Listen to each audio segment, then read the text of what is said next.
Hola a todas, a todes, a todos, quienes se están conectando a una nueva sesión del seminario de Hábitat Global que está organizado por el Instituto de la Vivienda de la Facultad de Arquitectura y Urbanismo de la Universidad de Chile.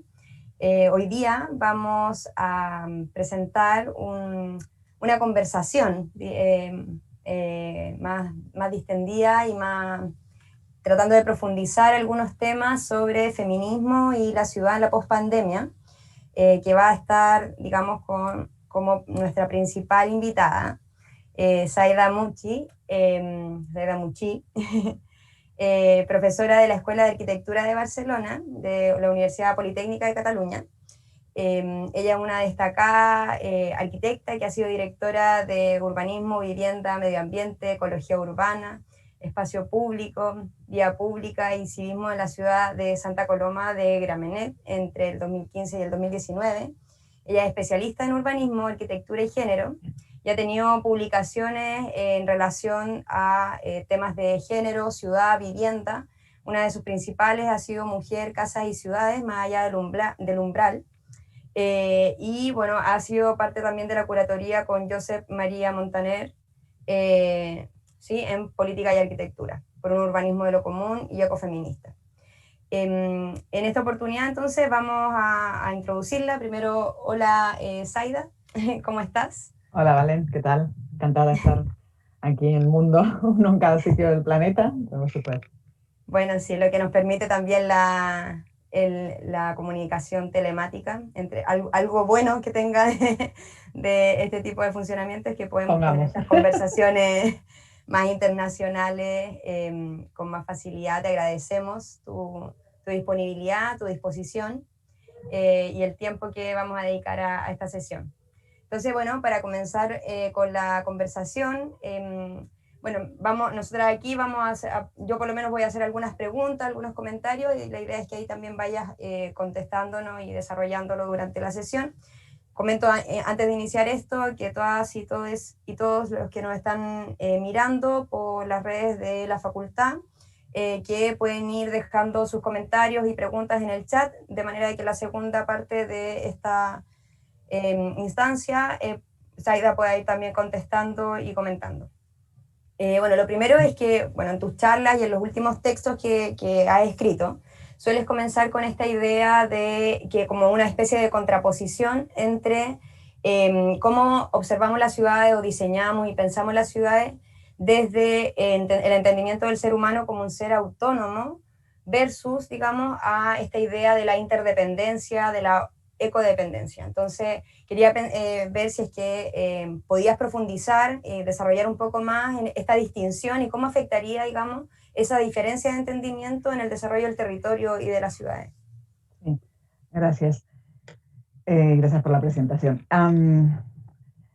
Sí, la idea, no es, porque por ahí hay alguien que no ha leído, o que no ha leído lo que he escrito, o lo que han escrito otras teóricas, es que te refieres a autónomo, que me refiero a autónoma o autónomo cuando hablamos de las capacidades que te permiten, ¿no?, tener una vida independiente, ¿no?, de poderte mover, etcétera. No se trata de ello, sino que las políticas y la teoría neoliberal nos han convencido que el ser humano, cuanto más independiente, cuanto menos depende de otros, cuando más autónomo en ese aspecto, ¿no?, cuando más libre está, es mejor y sus capacidades son mejores y sus alcances, ¿no?, son más valiosos. Y en realidad eso es una gran falacia, porque el ser humano es un ser dependiente. Nacemos dependientes, somos unos animales imperfectos que durante mucho tiempo necesitamos muchos cuidados. A lo largo de la vida necesitamos cuidados, los cuidados que son materiales, pero también son afectivos, y al final de nuestra vida necesitamos muchos más, ¿no? Entonces eso es lo que se llama reconocernos interdependientes, saber que dependemos de otras personas, tanto materialmente como afectivamente. Y la segunda concepción, que es ecodependiente, es también sabernos parte de un planeta mayor. O sea, no somos el ser humano, no es, o el hombre, no es el rey, el rey del mambo, no está en la cúspide de la pirámide como hemos ido construyendo hasta el día de hoy nuestras sociedades y nuestras civilizaciones. Y esto nos ha llevado a donde estamos hoy, a un planeta al borde de la quiebra, a una enfermedad que nunca hubiéramos dicho que iba a pasar, ¿no? Una pandemia mundial, a un clima que está terrible, bueno, a territorios esquilmados, a personas esquilmadas, realmente porque la explotación y el expolio, ¿no? Del extractivismo, no solo territorial, sino de personas, está llegando a un punto muy fuerte, ¿no? Entonces esto es reconocernos ecodependientes y que nuestra acción y nuestras necesidades son unas más de las que hay en el planeta, pero no puede estar en la cúspide. Entonces, estas dos ideas, si realmente nuestro pensamiento empezara a plantearse desde ese lugar, en lugar de creernos todopoderosos y que todo lo podemos y que todo está para nosotros, para nuestro consumo, seguramente nuestra sociedad, cómo vemos el mundo, cómo nos proyectamos en el mundo, cómo proyectamos nuestras necesidades y deseos, sería diferente. Y creo que ese es uno de los cambios filosóficos y de pensamiento más importantes que se están planteando en este momento. No sé la solución o cuál es, pero sí que tendría que ver eso con unas, si lo pensamos en el desarrollo del territorio y de las ciudades, a unas ciudades más humanas, ¿no? Porque al final hay todo un discurso económico, que por ahí alguien que sea economista nos lo podrá explicar mejor, pero de pensar en la economía de escala, pero la economía de escala tiene un punto también de muy dañina, ¿no? No digo la dispersión total, no, necesitamos unas ciertas masas mismo para generar conocimiento como seres humanos, ¿no? Pero no la hipertrofia que hemos tenido con territorios desertizados de humanos, hay otras vidas, y zonas superpobladas, a donde además todo se ha hecho en función de la producción, lo mismo, ¿no? O sea, está todo para ser sacado, ser extraído de la tierra y extraído de los cuidados que en general las hacemos las mujeres. Eso no se cuenta, está allí, ¿no? Por gratis, está ahí de gratis, de por siempre, y no es así. Entonces creo que incorporar esos inputs en los proyectos urbanos y territoriales nos debería llevar a pensar de otra manera, ¿no? Porque hasta ahora lo que hemos construido se ha pensado en una tierra infinita y en una invisibilización de trabajos imprescindibles para la vida, ¿no? Que son los trabajos de los cuidados que fundamentalmente los realizan mujeres, y, y sin considerar otros seres vivos, ¿no? Que también, evidentemente, y las propias lógicas naturales que también tendrían que estar más consideradas. Yo creo que es un pensamiento, que es una propuesta que viene dada desde el pensamiento ecofeminista y que es un cambio muy profundo en nuestra manera de pensar y por tanto estar en el mundo y por tanto de hacer ciudades, arquitectura o territorios, transformar territorios. Gracias, Aida. Me parece súper interesante esta idea como de el entendimiento del ser humano, como, o sea, si este cambia, digamos, la forma en que ve el mundo. Creo que eso nos marca un parámetro pensando también en esta situación que dices tú, pues como, o sea, estamos en una pandemia en donde además nos ha abierto un montón de discusiones y de preguntas.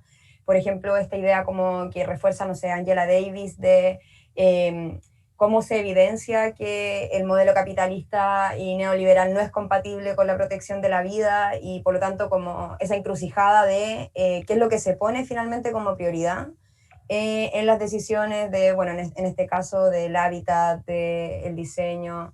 Y en ese sentido, por ejemplo, bueno, un poco pasando también a lo que estábamos hablando, ¿no? Como de esta idea de cómo esto está vinculado con las perspectivas feministas. Bueno, tú ya hablabas un poco de cómo poner en el centro los cuidados, cómo entendernos, digamos, como personas que necesitan cuidado y que también cuidamos, digamos, o sea, como que es una cuestión recíproca permanente. Pero esta idea, bueno, y yo creo que nos pasa a muchas que trabajamos en estos temas de ciudad y feminismo, yo me imagino que a ti te debe pasar mucho más, que cada vez, claro, se va ampliando un poco en el mundo esta idea de ir involucrando, ir interseccionando ciertas como disciplinas con estos horizontes, digamos, horizontes más políticos, como sería el feminismo, pero muchas veces no se entiende qué significa eso. Es más como, muchas veces queda quizás en la idea de que se limita a los diagnósticos o a la detección de ciertas dificultades o limitantes, pero pareciera como, pero digamos, considerando además que la realidad de las mujeres, de las disidencias, son diversas, y por lo tanto no es como pasar de cómo pasamos a ciudades androcéntricas a ciudades como con una visión como, comillas, femenina. ¿Cómo crees que se puede abordar ese horizonte en la actualidad, además considerando el contexto en el que nos encontramos, que nos abre estas preguntas, que nos pone, digamos, esta disyuntiva en relación a lo que veníamos viendo, aprendiendo, haciendo hasta ahora? Y esto que dices al final, ¿no? O sea, la situación actual nos ha puesto de frente o nos ha puesto a comprobar qué cosas que se decían desde las teorías, o sea, Angela Davis, como decías, o Nancy Fraser, lo dicen hace muchos años, ¿no? O sea, bueno, no, pero más evidente que ha sido en este momento, ¿no? Igual hay quien todavía no lo ve, que piensa que es algo que no es una fiebre que nos dio, que ya pasará, ¿no? Eh, yo creo que precisamente una de las cuestiones importantes que tiene que ver con eso, con el ecofeminismo, ¿no? Como la ecología, pero también la mirada feminista, es la diversidad y no la replicación de modelos. Sí que puede haber, por eso yo creo que muchas veces se explica desde la diagnosis o el análisis, cuando se piensa en cómo hacer una ciudad feminista, precisamente porque no se trata de repetir un modelo, que es decir, una forma dada, sino en realidad de replantearnos las bases desde las cuales pensamos en la ciudad o la arquitectura, ¿no? Tanto en su forma urbana como en sus políticas. Entonces, y creo que ese cambio de base sí que daría diferentes resultados, pero no se puede hablar de resultados si realmente no hay un cuestionamiento de base, ¿no? Como no se puede pensar, porque es profundo, es un cambio de pensamientos muy importantes, ¿no? No podemos pensar que, no sé, que una política en que pongas el centro en la vida, en el centro de la vida, una política urbana, no es un maquillaje de lo que hay hoy. Es un cambio. Evidentemente el cambio llevará un tiempo, porque es una evolución, porque habrá que ir cambiando, habrá que encontrar ese lugar. No sabemos, yo creo que no sabemos cuál es. Podemos tener muchos ejemplos de experiencia, muchas veces lideradas por mujeres, porque las ciudades tienen algo de cuidado hacia los otros, a las otras. Es porque hubo mujeres, aunque no hubieran estado en primer plano o aunque no se las hubiera reconocido, que en sus momentos reclamaron mejores condiciones de vida para aquellos invisibles, ¿no? A mí me parece como muy interesante pensar como a finales del siglo XIX en las ciudades norteamericanas de la costa este de Estados Unidos, las densas, donde había también mucha inmigración, mucha pobreza, estaban el movimiento sufragista que sale a la calle, que pide un papel político para las mujeres, pero también asume, antes que le den el papel político, lo asumen y dicen, bueno, vale, si nuestro lugar de trabajo o nuestro rol como mujeres en el espacio doméstico, que es el que nos habéis asignado, es aquel de cuidar la casa, pues vamos a cuidar la ciudad también. Y vamos a poner, os vamos a decir, ustedes señores, lo que tenéis que hacer para que la ciudad esté cuidada. Que tiene que ver, mirar más allá de la fachada grandilocuente, de las grandes avenidas, los grandes parques, las grandes exposiciones, los grandes edificios, a donde vive la gente real, que tiene necesidades reales diversas, que no las veis, que son sitios que hay que limpiar, que hay que hacer equipamientos para niños y niñas, que hay que hacer baños públicos porque esas familias viven en sitios sin baños. Bueno, una serie de cuestiones que en definitiva lo que están mirando es el cuidado.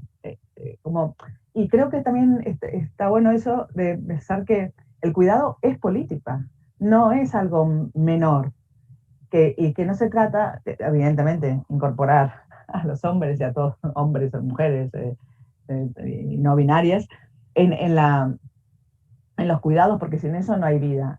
Pero no, yo creo que hasta hace unos años, creo que también es un cambio posiblemente más reciente, que no es negar esos trabajos, sino valorarlos y ponerlos en el centro. O sea, si nuestra sociedad, en lugar de haber puesto en el centro la producción, la producción, la producción, y la guerra, y la guerra también bastante, la guerra, hubiera puesto los cuidados, sería muy diferente. Y eso no implicaría no haber avanzado en la sociedad, porque hay una gran creencia de pensar, no, porque es la guerra y la producción la que hace avanzar. No, de hecho, cuando, por ejemplo, niñas entran a hacer trabajos en STEM, ¿no? Que es uno de los problemas que tenemos, que las niñas no se sienten atraídas hacia las carreras técnicas, ¿no? Científicas, matemáticas y tecnológicas, porque les faltan modelos y porque siguen recibiendo el mensaje que ellas no pueden. Cuando ellas entran, en general, sus miradas y sus aportaciones tienen que ver con el cuidar la vida. Y eso no es algo malo ni peyorativo, es súper importante. Sin eso no hay nada más después, ¿no? Y sin embargo tenemos que seguir escuchando como que es algo que un poco que avergüenza, ¿no? Y creo que eso también hay que cambiarlo, ¿no? Y que si las ciudades no son tan terribles, es porque ha habido, y hay mujeres, porque mismo en los peores barrios que podemos conocer, siempre hay grupos de mujeres que tratan de hacer de esos barrios lugares más vivibles, lugares de cuidados para niños y niñas, para mayores, alimentación y cuidados compartidos, ¿no? Entonces, ¿cómo es nuestra sociedad que todo eso lo ha despreciado y lo continúa despreciando? ¿No? Me sigue sorprendiendo. Sí, bueno, es que yo creo que siempre es como esa eterna pregunta de cómo se rompe, digamos, ese círculo vicioso de la subvaloración de los cuidados y como consecuencia de eso la subvaloración de las personas que cuidan. Y digamos como y el círculo vicioso en torno a eso, o sea, como la no valoración, digamos, de las personas que cuidan y por lo tanto la no valoración de los cuidados y empieza así como una cosa de que, como un círculo de nunca acabar. Sí, pero que tiene que también con la hipervaloración de otros espacios de producción o de generación de riqueza, como le quieras llamar, que por qué tienen que estar tan pagados. O sea, ¿cómo puede ser que alguien que genere destrucción reciba tanto dinero? ¿Cómo la destrucción puede ser tan valorada? ¿No?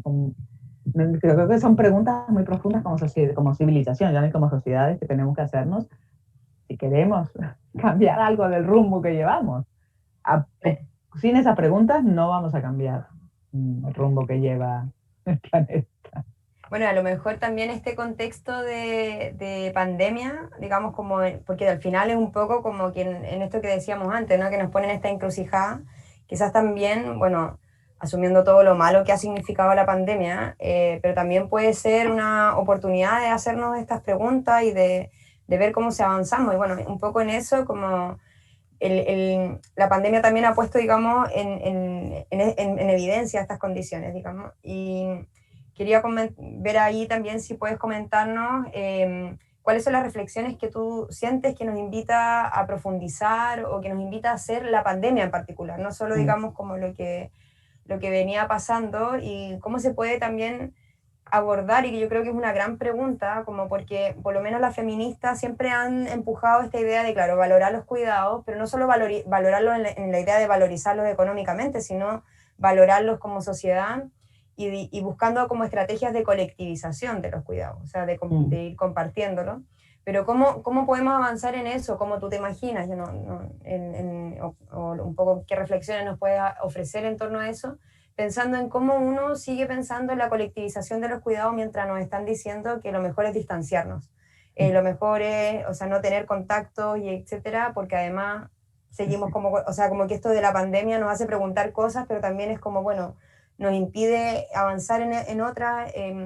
¿Qué reflexiones puedes como comentarnos al respecto? Sí, bueno, empezando por lo último, por las distancias, yo creo que, bueno, la distancia, o sea, cuidarse, y especialmente para el mundo más latino, tener una cierta distancia, no tan una distancia porque somos más de demostrar afectos que otras sociedades no tienen, ¿no? Hablaba hace poco con un amigo sueco que me decía, claro, nosotros en Suecia no tienen que decir que mantengamos la distancia, ¿no? Como decía, dice, mi hija, él comenta, ¿no? Mi hija decía, ahora vamos a volver a la normalidad, entonces vamos a volver no a estar a 2 metros de distancia, sino a 4 metros de distancia, ¿no? Entonces, hay algo de eso que no es necesario estar, y que esa distancia o esos cuidados de precauciones respecto a los contagios, pues igual la burbuja podría ser más grande. ¿Por qué la burbuja tiene que ser una familia? ¿Y quién ha dicho que es una familia? No, porque la burbuja no podría ser una unidad, un barrio, un edificio, manteniendo algunos recaudos evidentemente, ¿no? De cuidado a distancia, de higiene, etcétera, etcétera, ¿no? Con lo poco que sabemos aún de cómo pasa con este bicho, ¿no? Sabemos realmente muy poco, ¿no? Pero yo creo que pone en evidencia, otra vez más, volvemos a la misma palabra, la importancia de los cuidados, porque todo pudo parar, evidentemente con muchos problemas económicos para la gente que no ha podido salir a trabajar y que no tiene otros recursos o que no ha podido teletrabajar, porque eso ha sido otra falacia. El teletrabajo ha sido para unos privilegiados entre los que me cuento, pero no es la generalidad del mundo. Y mucha gente del mundo vive al día, entonces no trabajar o no salir a trabajar no es una opción. Entonces, no es una opción a menos que haya estados que cuiden, pero hay pocos estados que cuiden. Para otras cosas hay dineros, ¿no? También creo que es otra vez, es la escala de valores que generamos y de dónde se ponen los dineros, los entes públicos y los estados, etcétera, ¿no? Entonces, Pero lo que no pudo parar seguro, las personas que no pudieron dejar de trabajar en lo físico, saliendo, son precisamente las que se han dedicado a los cuidados, ¿no? A los cuidados, ya sea desde el interior de la casa, pero también las personas que nos han alimentado, vendiendo comida, hecha o no hecha, frutas, verduras, campo, etcétera. Cuando se permitió abrir cocinas, también quien cocinaba allí. Las personas de limpieza, tanto las personas en las casas por ahí no, porque eso sí que mucha gente que tenía ayuda en el mantenimiento de su hogar, eso lo pararon.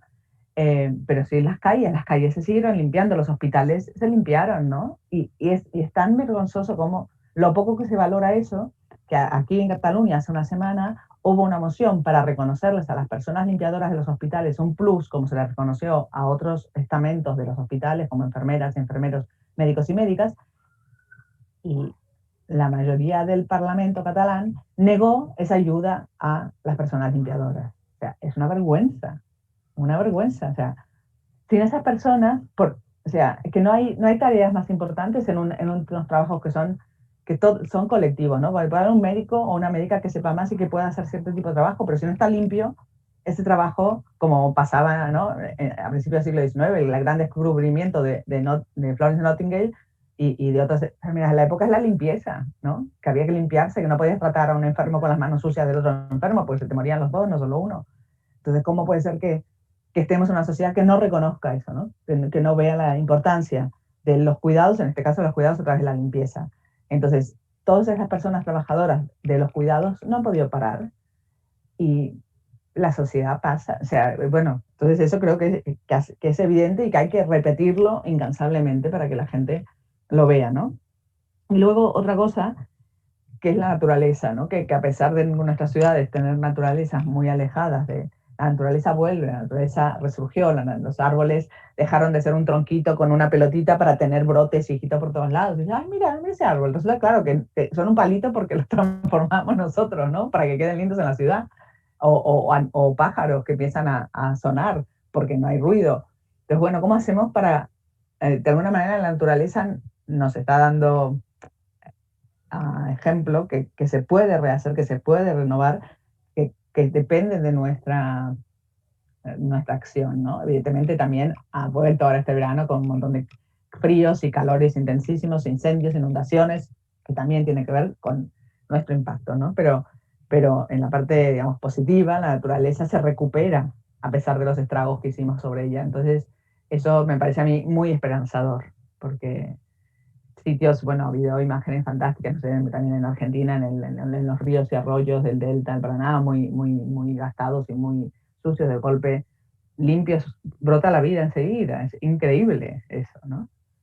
Entonces yo creo que es ver, o debería ser realmente reconocer, hay un dibujito que a mí me gusta mucho, que es el iceberg de nuestra sociedad, que está a la punta del iceberg es el mercado y abajo apoya, ¿no? En lo que se apoya el iceberg, mis dos manos, serían la naturaleza y los cuidados, pero que no se ven.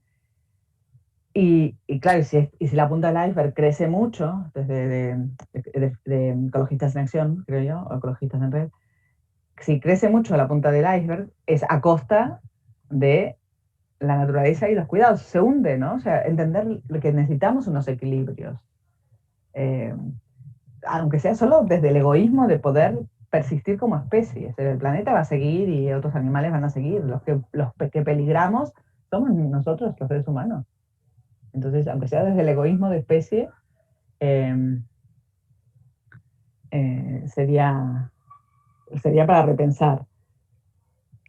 Y los cuidados colectivos, creo que, bueno, porque no se deberían hacer de otra manera. Los cuidados requieren como mucho trabajo, mucho esfuerzo, tanto físico como mental, como afectivo, y que compartidos que no son mejores porque se comparte toda la angustia y lo bueno y lo malo y te ayudas, y porque no hay tiempo suficiente, ¿no? Para realmente poder hacer todo. Entonces lo que termina pasando, como las responsables de los cuidados siguen siendo las mujeres, es que las mujeres trabajan menos horas en el espacio productivo, que por ahí eso no está mal. La cuestión es que eso repercute en menos ingresos económicos y que, bueno, repercute todo en dificultad de acceso a oportunidades. Si esas horas de alguna manera tuvieran una remuneración, un apoyo, pues bueno, es un trabajo que haces con gusto y además no te implica, ¿no?, un detrimento de tu calidad de vida. Pero también lleva a tener menos tiempo propio y menos tiempo de afectos, por otro lado, ¿no?, de amigos, de relaciones sociales de otro tipo. Eh, entonces, si son colectivos, yo creo que todo eso mejora y aparte genera también una sociedad más cohesionada. Mm. Sí, yo creo o sea, es una gran pregunta también porque o sea, pueden también haber como formas en que las ciudades, o sea, lo que mencionabas tú en la pregunta anterior, como de las experiencias que han existido también, de esfuerzos que en general, bueno, provienen de las mujeres, de los movimientos feministas, de colectivización, también van transformando el espacio en donde nos vamos desarrollando. O sea, exacto. Hay un ejemplo maravilloso en La Paz de Mujeres Creando, que es un colectivo feminista muy fuerte, que es la Casa de los Deseos, que es un espacio de cuidados colectivos maravilloso, cuidados sororo, digamos, entre ellas, unas ellas muy diversas, pero que cada quien pone sus capacidades, ¿no? Yo creo que también esta voluntad de hacer pelear el movimiento feminista, unas y otras, yo creo que sí, feminismo en serio, no ser mujer solamente, sino feminismo de convicción y político y de corazón y de pensamiento y de todo. Hay muchas divisiones que son muy ficticias y creadas desde fuera. Y este lugar lo muestra, ¿no? Es un espacio donde todo tipo de mujeres van allí y cada una aporta lo que sabe y tiene, ¿no? Y es un lugar, desde que hay una guardería 24 horas para que niños y niñas de madres que trabajan en la calle puedan estar allí durmiendo a la noche, no tengan que dormir abandonados o solos en algún sitio, cooperativas de comida para dar espacios de trabajo a mujeres que no tienen ni se organizan, mujeres que son abogadas, que son economistas, que son psicólogas, que son médicas, aportan ese saber y esas, por ahí más capacidades económicas que las otras, pero cada quien aporta lo suyo y entre ellas se dan muchísimo apoyo, ¿no? Entonces, ese es un ejemplo maravilloso de espacio compartido, comunitario y de cuidados en todas las escalas. claro, y que así como dices tú, bueno, el trabajo de cuidado también quizás no se valoriza económicamente, pero sí se valora por lo menos como en ese ambiente social en donde, bueno, entonces lo que es los requerimientos económicos se van resolviendo también con el trabajo como de algunas, pero esto también se asume como un aporte fundamental, digamos, en ese tipo de comunidades. O, por ejemplo, en el siglo XIII, cuando se formaron las comunidades de beguinas en los Países Bajos, que no eran conventos. Quien quería hacer un convento podía hacer un convento, si tenía dinero para hacerlo. Igual que quien tenía dinero formaba, compraba en la tierra y construía un barrio encerrado que tenía sus propias murallas de beguinas, en donde había de todo, las que trabajaban en un hospital fuera, las que trabajaban en un taller, las que trabajaban en el mantenimiento de ese propio hogar, pero todo iba de alguna manera a una bolsa común. Había quien traía dinero y había quien traía limpieza de sábanas o traía las mermeladas que hacían en ese lugar. Entonces, y otras como trabajaban en un taller, pues traían dinero. Y se trata de eso, o sea, al aportar, ¿para qué, no? Además, no tampoco no se la acumule, sino el poder vivir satisfactoriamente todas las personas, ¿no?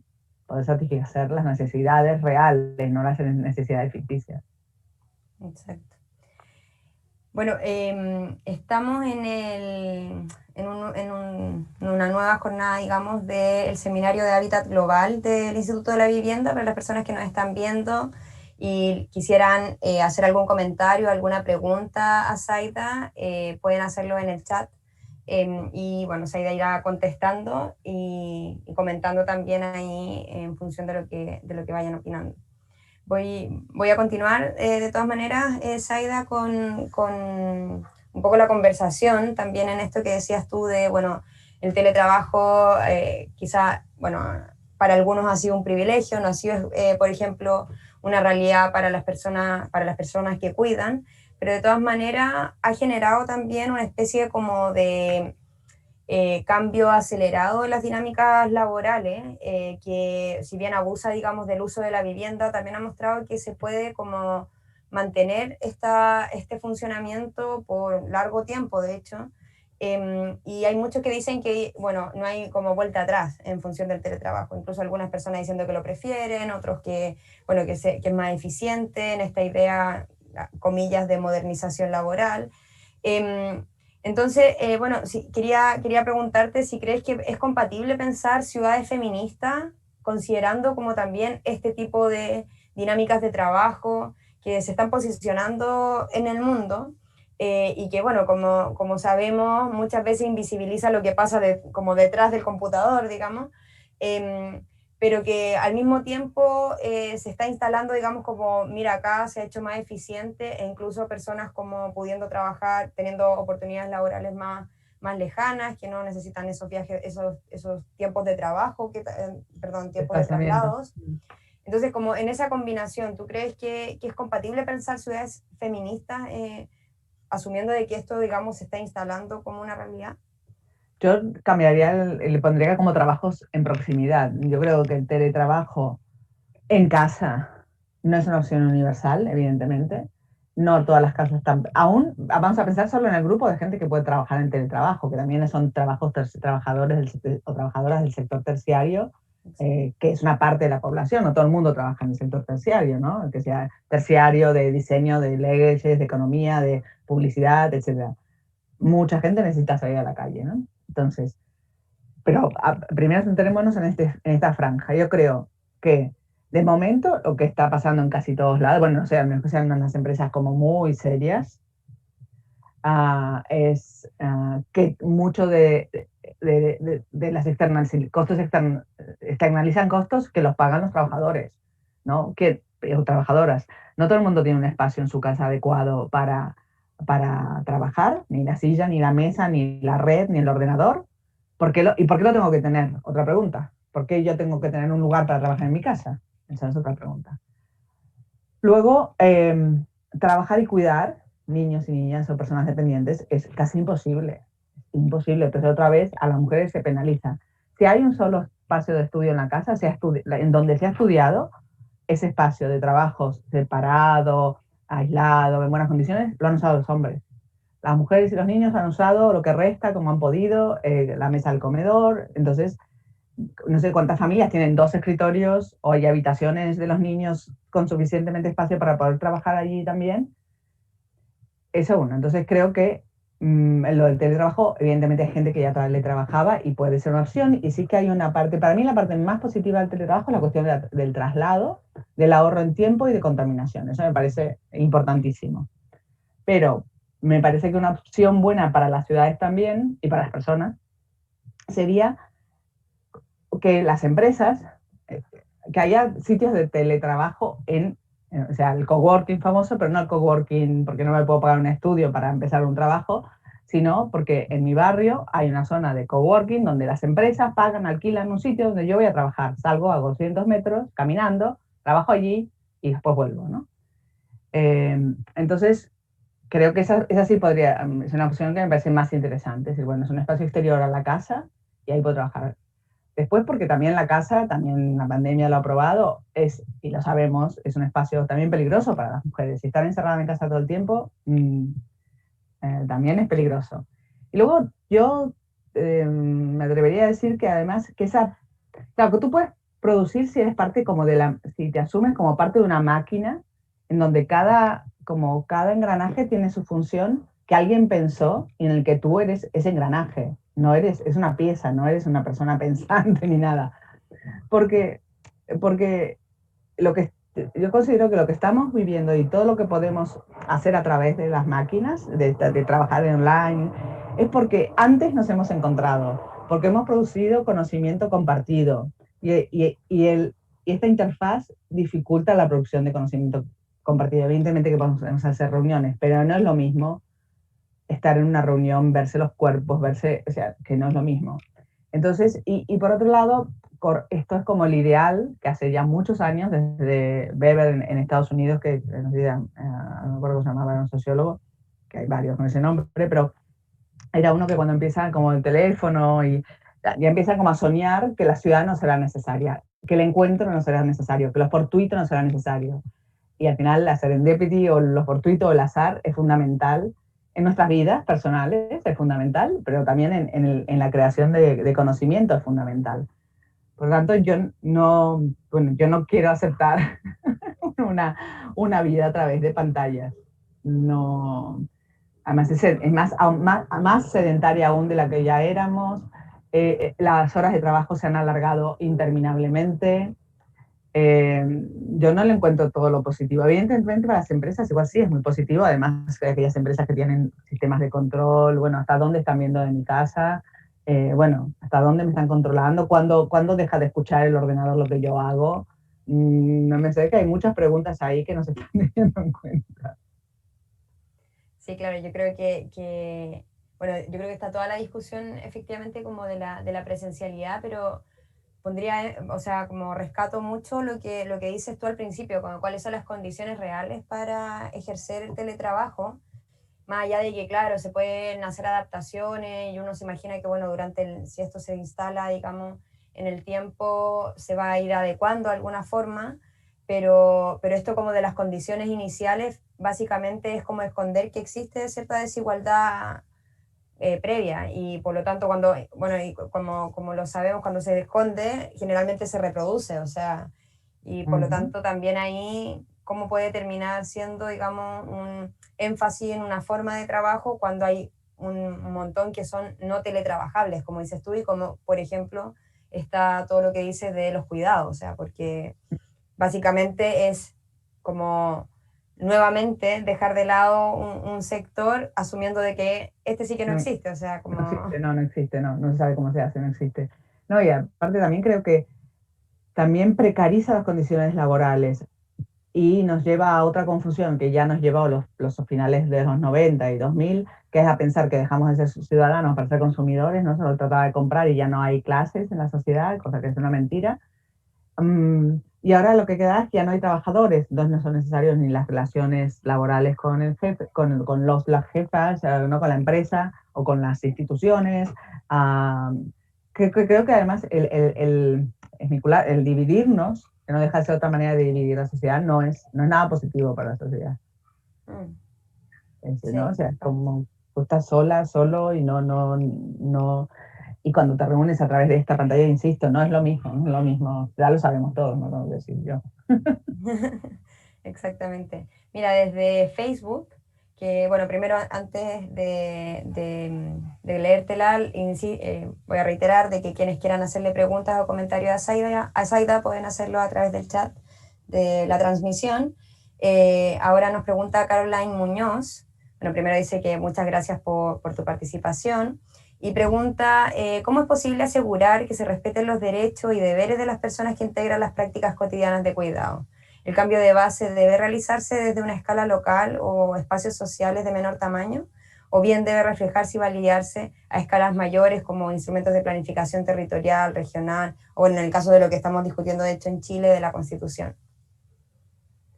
Verdad, que leí un poco la pregunta también yo, sí.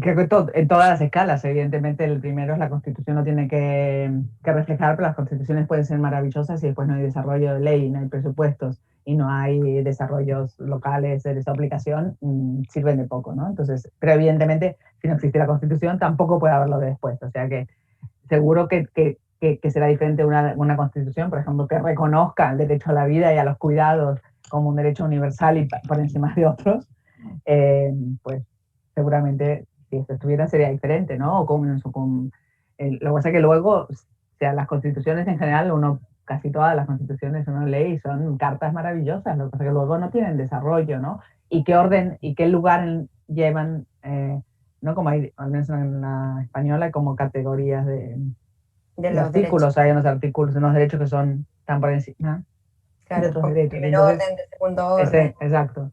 Entonces, ¿qué ponemos en los derechos de primer orden?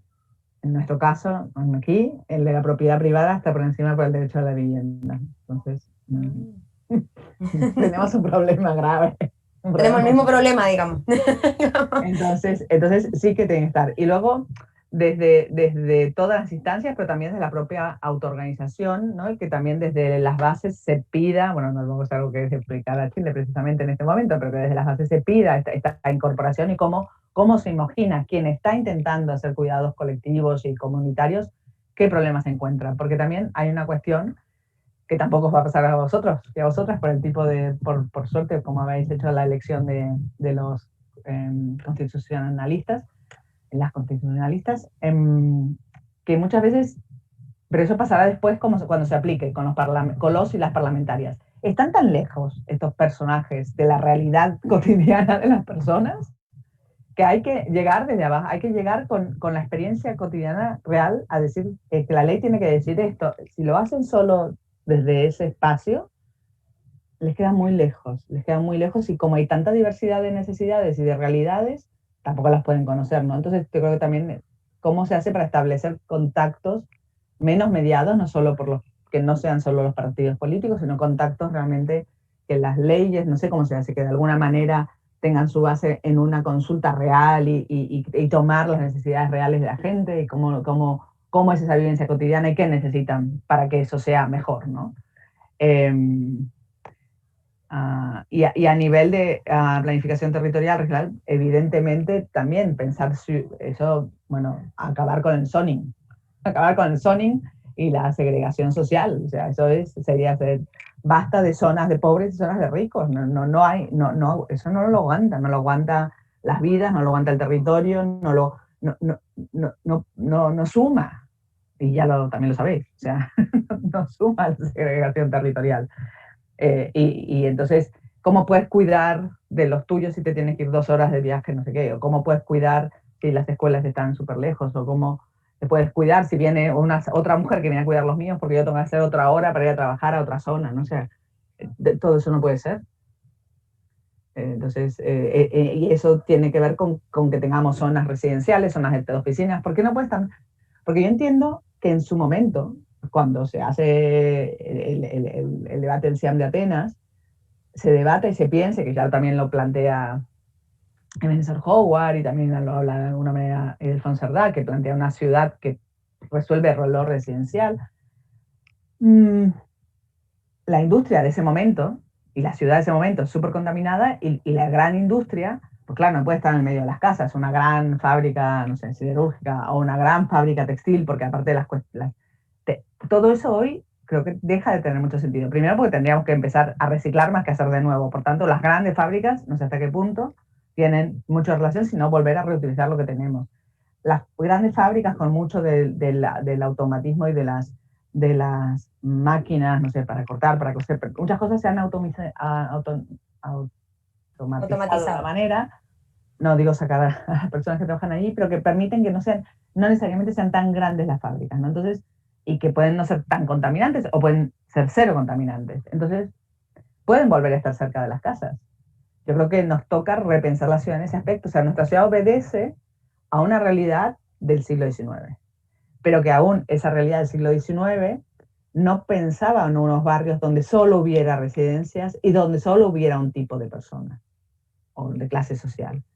Entonces creo que nos toca, bueno, ese batido de nuevo, volver a mezclar usos más de los que ya se planteaban en ese momento, aunque luego cuando todas esas ideas llegan a plasmarse en muchísimas ciudades del mundo, los barrios de viviendas solo son plantaciones de viviendas, que eso no es un barrio, ¿no? Claro.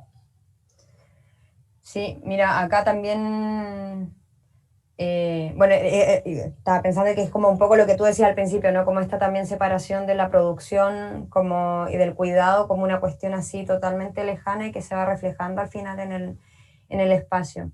Mira, Fernando nos pregunta, o sea, te pregunta, yo ahí subiéndome al carro. Venga, te pregunta. Te pregunta, desde una perspectiva más política y siguiendo la pregunta de Caroline. Dice, ¿cómo ves la irrupción del nuevo municipalismo en España? Ahí vamos a girar hacia allá, como una fórmula de abarcar las desigualdades desde el feminismo y las políticas de la proximidad de los cuidados. Lo anterior además considerando que en Chile también han emergido varias plataformas y alcaldías populares que bajo estas banderas están disputando el poder local.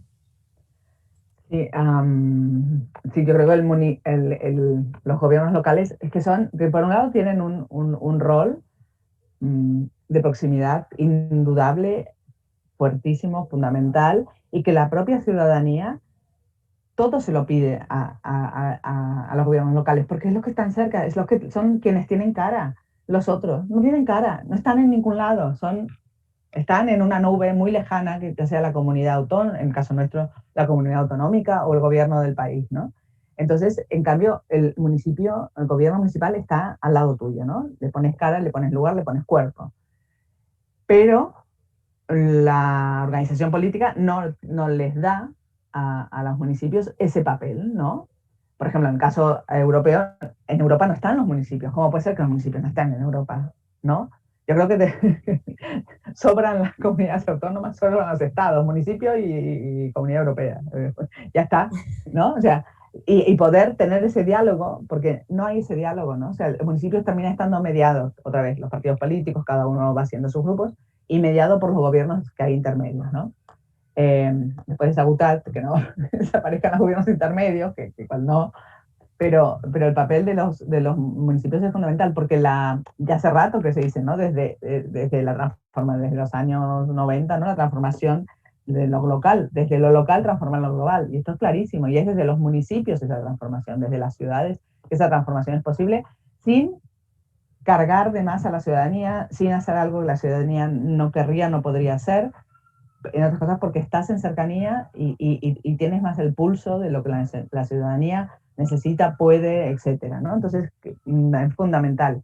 Y en el caso de los nuevos municipalismos, por desgracia en España han sido muy boicoteados, persistimos en Barcelona y algún otro sitio más, pero de las grandes ciudades es Barcelona la que fundamentalmente ha resistido.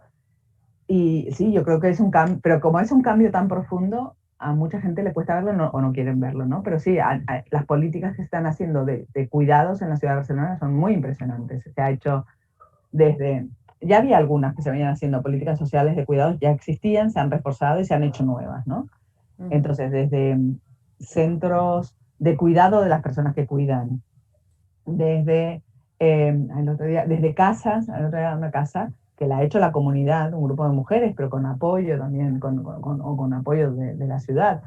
Una casa de mujeres que cuidan, que son internas muchas veces y que no tienen ningún lugar donde estar, no pueden, entonces han logrado alquilar una casa que es de ellas, en donde si alguna se queda sin trabajo puede estar allí, el día que tiene libre tiene un sitio donde estar y no en la calle como toca ver en muchos sitios del mundo. Bueno, hay políticas realmente enfocadas a este punto que mucha gente no entiende. Claro, la gente solo entiende políticas cuando ves que han hecho un puente y que, bueno, no, es que basta ya, necesitamos políticas más soft, más sociales. Y sí, yo creo que eso es un cambio importante aquí en Barcelona. De hecho, en el último, hago propaganda, en el último libro que es de María Montaner, que yo colaboro, precisamente hay uno de los capítulos que es en los que yo he hecho más colaboración, el que he escrito más yo y que yo María, ¿no? La segunda mano es la de él y en el caso de los otros la segunda mano es la mía, que es feminizar los agentes de la política y no feminista, digamos, feminizar y feminizar feministamente, no solamente que haya mujeres, sino que realmente esta feminización sea la feminización feminista de la política, ¿no? No sé Esa si es tengo... la de política y arquitectura, ¿no? Sí, la de política y Digo, por arquitectura. si la gente pregunta ahí, Sí. saber responder cuál es. Sí, sí, o sea, es que yo creo que además también pasa y que ahí en la cuestión local también los efectos se van viendo más rápido y eso igual agiliza o dinamiza la organización de base y esta presión, digamos, que mencionabas tú antes. Oye, mira, Coté Alarcón también pregunta, dice, hola. Hay una antes, ¿no? Sí, sí, pero vamos a partir con Ah, vale. que dice, bueno, un gusto escucharte.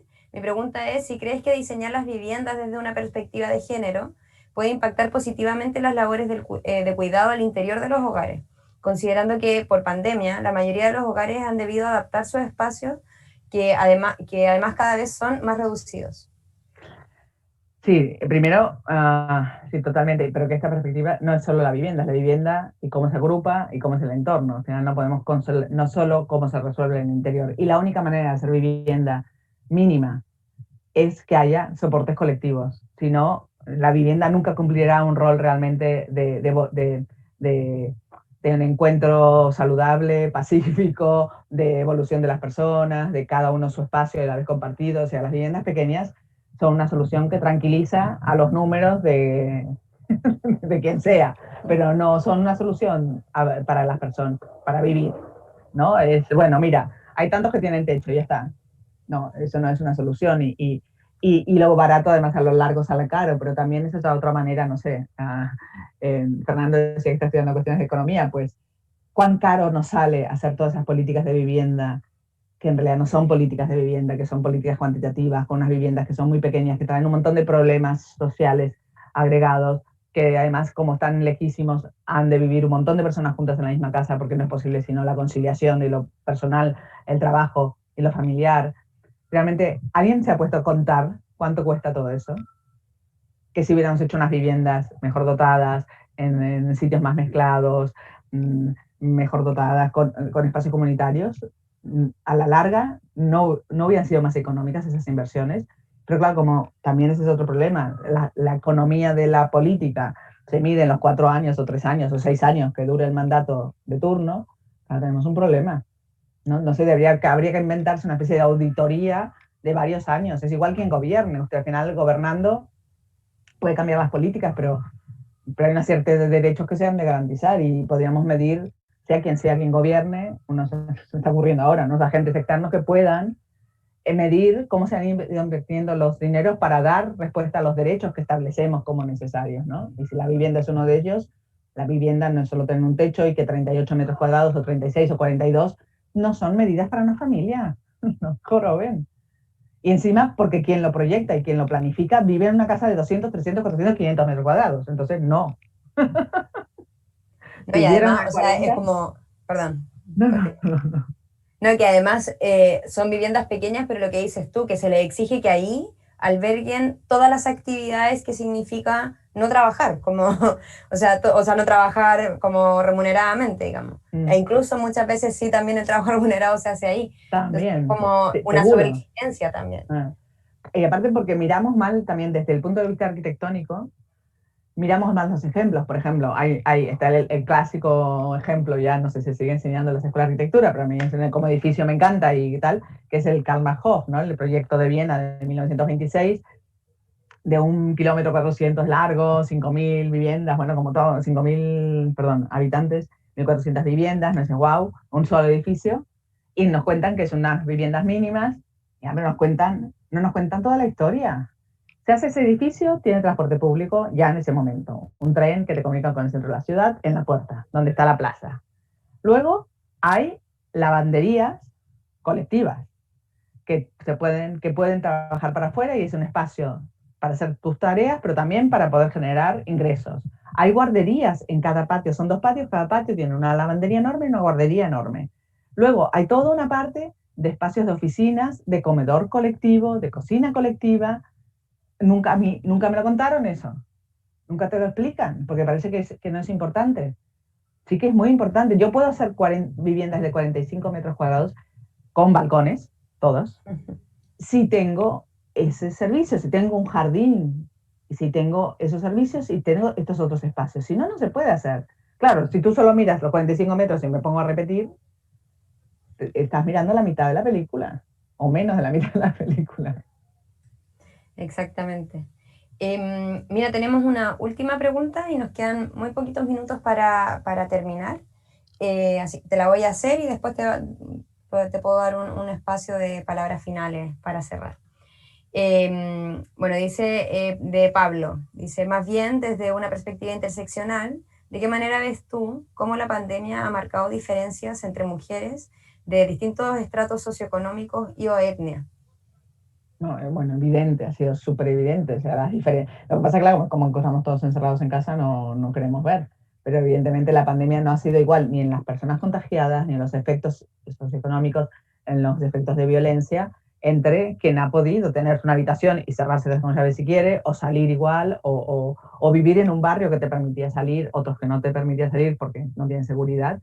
Evidentemente las diferencias socioterritoriales, desde el punto de vista económico y evidentemente interseccionales. O sea, no es lo mismo haber sido, no sé, etnia, me dices tú, evidentemente también, porque desgraciadamente las etnias no no del poder, están peor. Pero también pensemos, no sé, una persona mayor que vive sola, que, no sé, que vive en un cuarto piso sin ascensor, que tenía dificultades para salir a la calle, ¿qué ha hecho en la pandemia? ¿Cómo ha sobrevivido a la pandemia? Para las personas mayores, bueno, ha sido muy terrible esta lejanía de todo, ¿no? Y porque cada hora cuenta mucho más que nuestras horas, ¿no? Entonces, yo creo que ha sido muy terrible todo eso. Y, por ejemplo, en ese sentido, como aquí en Cataluña, en España, como en todos lados, las residencias para gente mayor privatizadas han sido un desastre. En Suecia también, claro, se han muerto muchísima gente mayor en esas. Sin embargo, en Barcelona hay una política que tiene unas no sé cuántas viviendas, pero tiene bueno, una cantidad interesante de viviendas para gente mayor de alquiler, que son viviendas de 40 metros cuadrados, donde vive una o dos personas en pareja, que tienen zonas comunes, pero cuando no se pudo de eso con zonas comunes, tenían esa casa en buen estado y ahí no hubo muertos.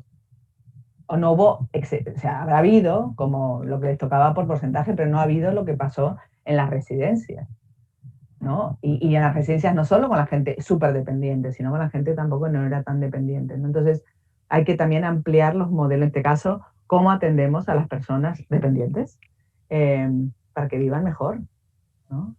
Exacto. Sí. Bueno, Zaida, ya estamos terminando. Primero te quería agradecer tu disposición y tu disponibilidad para esta sesión. Quería, bueno, darte un par de minutos a ver si quieres dar algunas palabras de cierre y, bueno, y también si es que nos puedes dar el dato ahí que nos está pidiendo Juana, ¿sí? Juana Cecilia Ángeles Cañedo, que dice que si tiene intenciones de acceder a más información sobre tus proyectos de políticas de cuidado. Bueno, me imagino también ahí al mostrar el libro que genera interés de poder leer más como sobre tus investigaciones, etcétera. Sí, bueno, entiendo que pregunta un poco, gracias, vale, sobre los de Barcelona, la página web me gustaría de conocer más sobre los Barcelona. proyectos de políticas de cuidados en Barcelona. En Barcelona, sí. Sí. La página web del ayuntamiento, que sería Derechos Sociales, ahí, a partir de ahí cuelgan los de cuidado, puedes buscar desde el programa que se llama Radars, como Radares pero sin el programa, que ese a mí me encanta, me parece muy bueno, y ahí aparece, está el de las casas de las cuidadoras, el de las familias cuidadoras también, bueno, hay realmente varios proyectos, todos bastante soft, algunos empiezan a aparecer ya de piedra, pero creo que es muy importante también tener esas infraestructuras soft porque a veces las cosas, el espacio está, lo que hay que darle contenido, ¿no? No, yo no sé qué decir para cerrar, más que gracias por invitarme a charlar con vosotros y bueno, y Vale, gracias también por las sugerentes preguntas y por, bueno, tomarte este esfuerzo de hacer preguntas porque no me daban para más, lo siento, el tiempo y la vida para preparar una charla y bueno, y muchísimas gracias por invitarme y permitirme poner mis reglas de juego para el día de hoy. Muchas gracias, Aida.